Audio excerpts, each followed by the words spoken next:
Hello, how you doing? We're gonna try this again. I had a little interference from my cats a minute ago, so that made it kind of difficult to finish this video.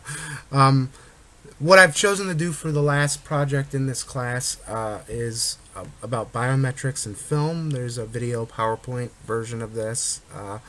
Biometrics is a very interesting topic, and it's used in films a lot, especially in the last like 40 years of films.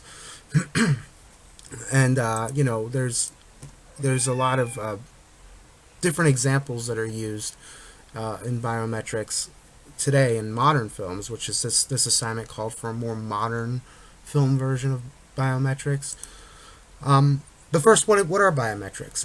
Biometrics use features of the human body to verify data, and they use unique patterns of those body parts to analyze data and allow access and security measures. Most of it's used in security today.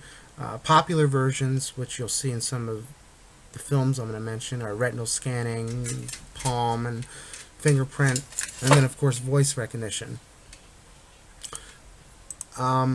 Films with biometrics, there's been, as I mentioned, a lot. The three I chose for this, I chose them because of how they were relevant.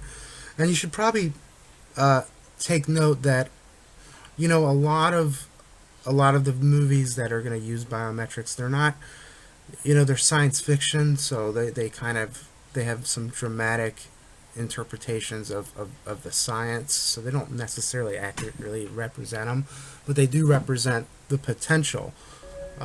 So we're going to start with the film Ex Machina,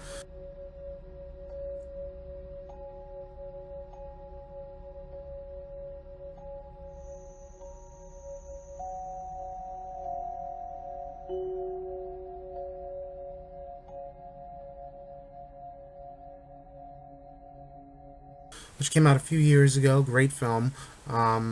And one of the reasons why I chose this is because the film is centered around a simian android character who, when we use biometrics and you think of retinal scanning, we see it from the human point of view, where we get scanned and then we get access to something, where this is actually looking at it from the opposite point of view in terms of how a computer uses that information. And the robot in the movie, amazing film, great example.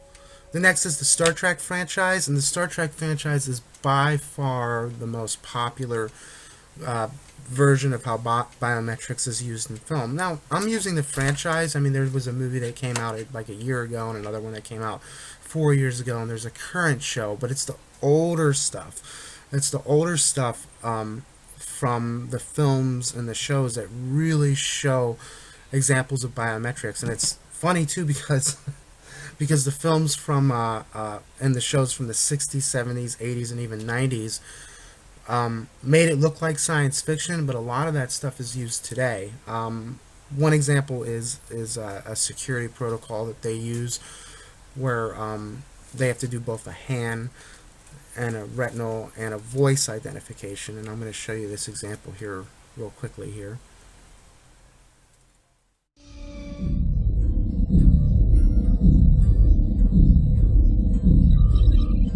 Recognize Picard, Jean-Luc.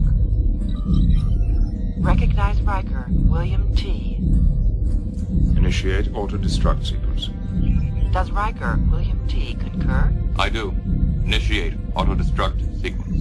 Desired time interval.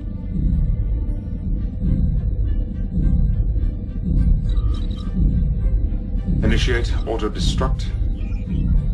Interval 20 minutes.